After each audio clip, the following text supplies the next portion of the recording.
1971 में plane take off करते हुए कुछ घंटे ही हुए थे, तभी वहां बैठे एक शख्स ने एयर होस्टेस को अपने पास बुलाया और मुस्कुराते हुए उसे एक लेटर दे दिया। उस लेटर में सिर्फ कुछ अल्फाज ही लिखे थे, जिसकी वजह से पूरे अमेरिका में हलचल मच गई। वो पैसेंजर कौन था और आज तक एफबीआई उसको जिंदा या मुर्दा क्यों नहीं ढूंढ पाई? ढूंढना तो दूर की बात, अमेरिका की पावरफुल इंटेलिजेंसी पिछले 50 साल से उस पैसेंजर की सुई बराबर तक इंफॉर्मेशन नहीं निकाल पाई। हिस्टोरिकल टीवी में आप सभी लोगों का बहुत बहुत स्वागत है।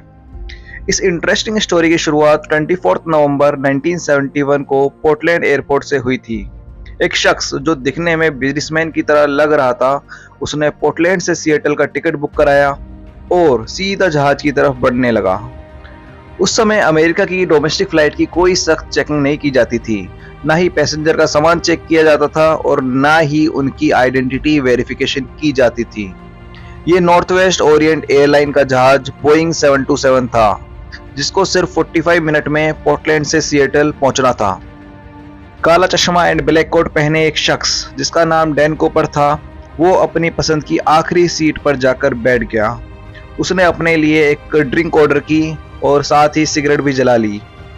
यहाँ तक तो सब कुछ नॉर्मल ही चल रहा था, क्योंकि 70s में स्मोकिंग करना फ्लाइट में भी अलाउड था। ठीक 2:58 पर फ्लाइट टेक ऑफ हो जाती है। टेक ऑफ होते ही डैन कूपर पीछे मुड़ता है और मुस्कुराते हुए एयर होस्टेस को अपने पास बुलाता है और एक एनवेलप लेटर उसे दे देता है। एयर होस्टेस, जिसका नाम फ्लोरेंस शॉफनर था, जब उसने वो एनवेलप खोल के पढ़ा तो उसके पैरों तले जमीन ही खिसक गई। उसमें लिखा था, miss, I have a bomb here and I would like you to sit by me. मेरे पास बॉम्ब है और मैं चाहता हूं आप मेरे बराबर में आकर बैठ जाएं। ये सुनते ही फ्लोरेंस शॉफनर डैन कूपर के पास में आकर बैठ जाती है। इसके बाद डैन कूपर उसे अपना ब्रीफ केस खोलकर दिखाता है, जिसमें डायनामाइट की 8 स्टिक्स और एक डिटोनेटर था। इन शॉर्ट्स, प्लेन हाईजैक हो चुका था। डैन कूपर की टोटल 3 डिमांड्स थी। First, $2 lakh cash before 5 PM, 2 parachute spare and third, plane refueling at Seattle airport. ये डिमांड रखने के बाद उसने ये वार्निंग भी दी, अगर कोई भी गलती होती है तो ये मैं बॉम्ब ब्लास्ट कर दूंगा और सभी पैसेंजर मर जाएंगे। डैन कूपर के अलावा 35 पैसेंजर और इस जहाज में थे, जिन्हें हाईजैक के बारे में कोई भी इंफॉर्मेशन नहीं थी। फ्लोरेंस शॉफनर ये सब सुनने के बाद पायलट के पास जाती है और सारा मामला बता देती है। एक दूसरी एयर होस्टेस, जिसका नाम टीना मैक्लाउ था, वो अब इंटरकॉम लेकर डैन कूपर के पास बैठ जाती है, जो कि पायलट एंड डैन कूपर की कम्युनिकेशन करवाने लगती है। याद रहे, ये अमेरिका की हिस्ट्री का सबसे पहला हाईजैक था जिसमें गवर्नमेंट ने कोई भी रिस्क लेने से बिल्कुल साफ इनकार कर दिया और डैन कूपर की सारी डिमांड्स पूरी करने के लिए हाँ बोल दिया, क्योंकि गवर्नमेंट को ऐसा लगता था कि डैन कूपर उनसे ज्यादा दूर बचकर भाग नहीं पाएगा। फ्लाइट, जिसको सिर्फ 45 मिनट पर सिएटल पर लैंड करना था, वो अब अगले 1.5 घंटे तक एयरपोर्ट के चक्कर लगाने लगा।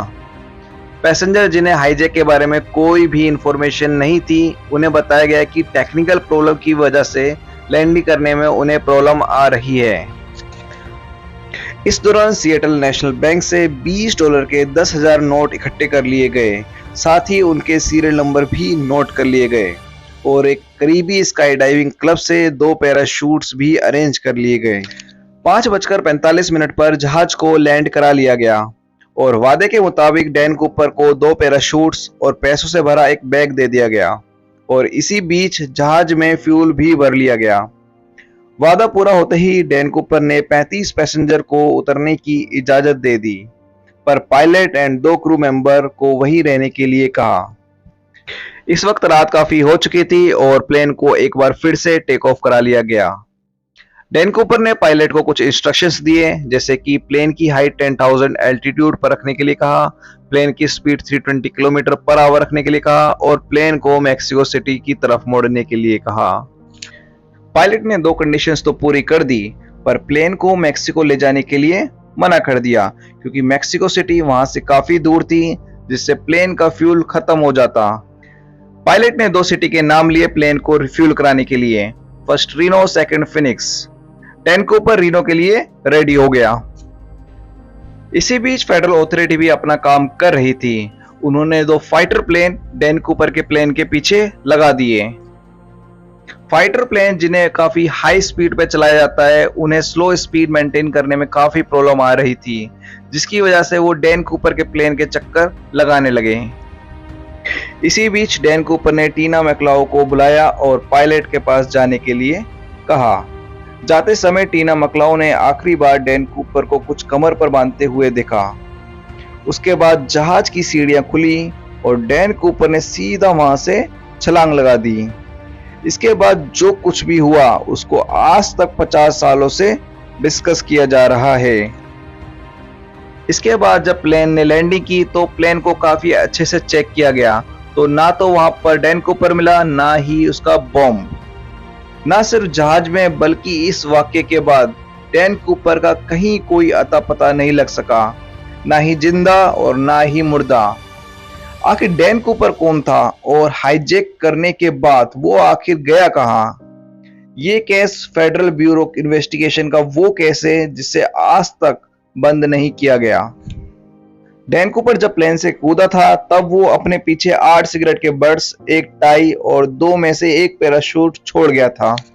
उसकी एक फोटो तक किसी के पास नहीं थी। पैसेंजर और क्रू से इन्वेस्टिगेशन करने के बाद डैन कूपर का स्केच बनाया गया। जब जहाज की स्टेयरकेस खुली थी तब 8:10 हो रहे थे और प्लेन की स्पीड 320 किलोमीटर पर आवर थी एंड 10,000 एल्टीट्यूड था, जिसके बेसिस पर डैन कूपर का ड्रॉप लोकेशन का अंदाजा लगाकर एक सर्च एरिया डिफाइन किया गया और पूरे एरिया को एक एक चप्पा छाना गया, पर सर्च टीम को ना कूपर का नामो निशान मिला और ना ही कोई ब्रीफ केस मिला। उस एरिया में इतनी कड़क की सर्दी थी कि सभी को लगा डैन कूपर मर गया होगा। इसके बाद अमेरिकन गवर्नमेंट ने वहां के लोकल लोगों से हेल्प लेनी शुरू कर दी।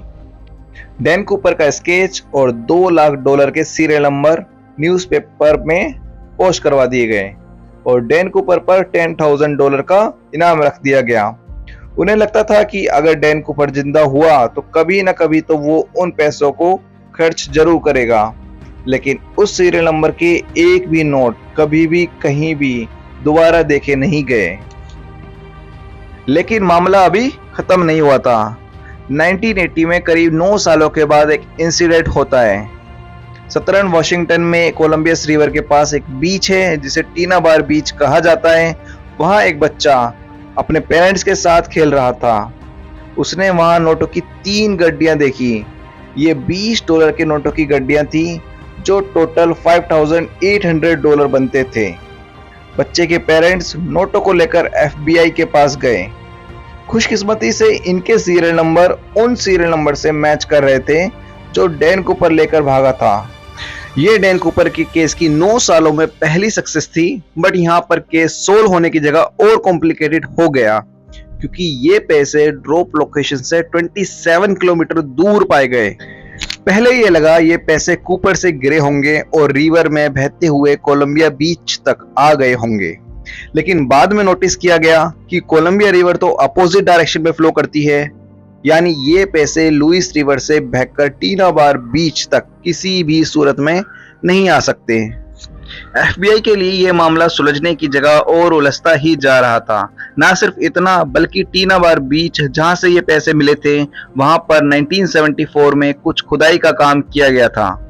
हाईजैकिंग के 3 सालों के बाद टीना बार बीच में एक्स्ट्रा रेत डाली गई थी और मिलने वाले पैसे इस रेत के अंदर पाए गए थे। इस न्यू इन्फॉर्मेशन से तो ये साबित होता है कि डैन कूपर या उसके किसी साथी ने जानबूझकर पैसे इस रेत के अंदर दफनाए थे ताकि केस को और उलझाया जा सके। इस केस को लेकर FBI ने डैन कूपर जैसे दिखने वाले काफी लोगों के साथ इन्वेस्टिगेशन की, पर कोई भी सबूत नहीं मिल पाया। 1980 में $5,800 कैश मिलने के अलावा बाकी 9,710 नोट्स फिर कभी नहीं मिल पाए। एविडेंस के तौर पर FBI के पास स्केच के अलावा बस ये टिकट है जिसमें उसने खुद अपना नाम लिखा हुआ है और ये टाई। आज भी FBI की वेबसाइट पर इस केस की सारी डिटेल्स अवेलेबल हैं। इस केस ने पिछले 50 सालों से FBI को परेशान किया हुआ है और इस केस की फाइल आज तक ओपन है। उम्मीद है हिस्टोरियन टीवी की ये वीडियो आपको काफी पसंद आई हो। आप लोगों के प्यार भरे कमेंट्स का बेहद शुक्रिया। मिलते हैं नेक्स्ट वीडियो में।